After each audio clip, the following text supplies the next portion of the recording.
किसी का लेट आता है, किसी का जल्दी आता है, मगर मैं ये समझता हूँ कि जूनियर की लेवल से ही हर प्लेयर को अपने आप को मुस्तहकम करना चाहिए, क्योंकि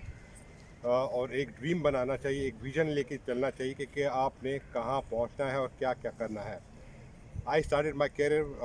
मैं जब 14 साल का था तो मैं पाकिस्तान नंबर 1 जूनियर सेलेक्ट हुआ था, और उस वक्त हमारी सिर्फ एक ही कैटेगरी होती थी, अंडर 19 की, और वो वर्ल्ड जूनियर पार्टिसिपेट करने जा रही थी, जो एक पहली दफ़ा ऐसा मौका मिला कि जिस पे हमने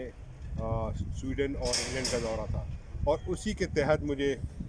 अच्छी तरह याद है कि नूर खान साहब ने ऐलान किया था कि जो भी टीम में सेलेक्ट होगा, कोल्ड टीम स्कीम शुरू की थी कि जो भी सिलेक्ट होगा वो ऑटोमेटिक पीआईए में आ जाएगा। तो वो भी एक ड्रीम था कि पीआईए के साथ उस वक्त शमूलियत हो जाए, तो ताकि ये सारी मौका फ्राहम करें और उसको फैसिलिटीज़ को इस्तेमाल कर सकें।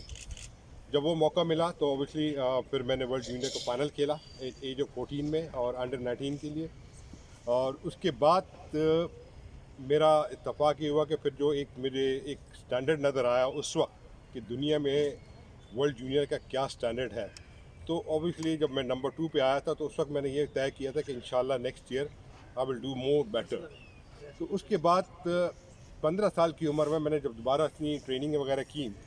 और मेरी ट्रेनिंग का शेड्यूल ये था कि जो प्रोफेशनल प्लेयर उस वक्त करते थे तकरीबन 6 से 8 घंटे, तो मैंने भी वही ट्रेनिंग शुरू की उस एज में। तो एज ऑफ 15 में मेरा सबसे पहला जो वर्ल्ड लेवल पर टाइटल आया वो वर्ल्ड एमेचर चैम्पियनशिप आई थी। जो एमेचर चैम्पियनशिप होती थी, बड़े प्लेयर खेलते थे उसमें, सारे टॉप के प्लेयर थे, तो वो मैंने एक ब्रेक थ्रू किया। और उस ब्रेक थ्रू के ज़रिए फिर मुझे ये अंदाज़ा हुआ कि मैं इस प्रोफेशनल लेवल पर भी आगे जा सकता हूँ। मगर इत्तेफाक कह लें या एक ट्रेजेडी कह लें कि उसी दौरान मेरे बड़े भाई की डेथ हुई, जिसके साथ मैं रहता था, वो मेरा मेंटोर भी था, कोच भी था। तो फिर मैंने उस वक्त ये तय किया था कि मैं स्क्वाश को खैराबाद कर दूंगा और मैं नहीं खेलूँगा, क्योंकि जिस तरह मैं डिसाइडेड हुआ था, बिल्कुल मतलब शैटर्ड हो गया था। मगर मुझे फिर घर वालों ने भी समझाया, मेरे वालिद साहब ने भी समझाया कि यार ये उसका ड्रीम था to make you world champion, तो तुम अपने लिए नहीं करते तो तुम उनके लिए क्यों नहीं करते। तो फिर वो एक दिमाग में मेरे इस वक्त क्लिक किए बात, और मैंने ये तय किया कि मैं इंशाल्लाह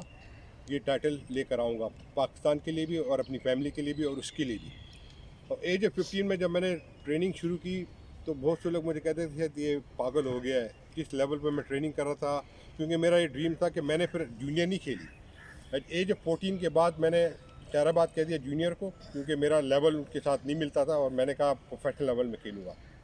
और प्रोफेशनल लेवल से जब मैंने 2 साल का मैंने टारगेट बनाया था कि मैंने वर्ल्ड चैम्पियनशिप जीतनी है, और उस वक्त के जो प्लेयर जैसे जयफंड आपने नाम सुना होगा, कमर जमान थे, ये बड़े नाम थे, तो लोग कहते थे कि ये लेवल और वो लेवल में बड़ा फ़र्क है, अभी इसको बहुत टाइम लगेगा। और मुझे याद है कि बहुत से लोगों ने बड़ी नेगेटिव बातें भी की, स्पेशली बहुत से प्लेयर भी थे कि जो अगेंस्ट कहते रहे, मगर मैंने उसको अगेंस्ट के लिहाज से नहीं सोचा, एज ए चैलेंज मैंने लिया। और चैलेंज लेने के बाद वो मैंने ड्रीम को पूरा करने के लिए जो मेरी दिन रात की मेहनत थी, उसमें मैं 8 घंटे रोज़ाना, उसमें मेरी मैं आपको स्केड्यूल बताना चाहूँगा। सुबह 5 बजे से मैं शुरू होता था, जिसमें मेरी 10 माइल्स की रनिंग होती थी ऑन द बीच। फिर इसके बाद वहाँ जो ट्रेनिंग होती थी 2 घंटे और अलावा इसके,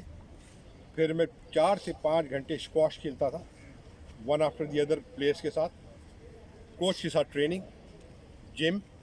और स्विमिंग। तो ये पूरी सुबह 5 बजे से लेके शाम 6 बजे तक ये मेरी रूटीन डेली होती थी। और रात को ये मेरा हाल होता था कि 8 या 9 बजे मैं बेड पे होता था। तो इस तरह की रूटीन मैंने तकरीबन 2 साल किए,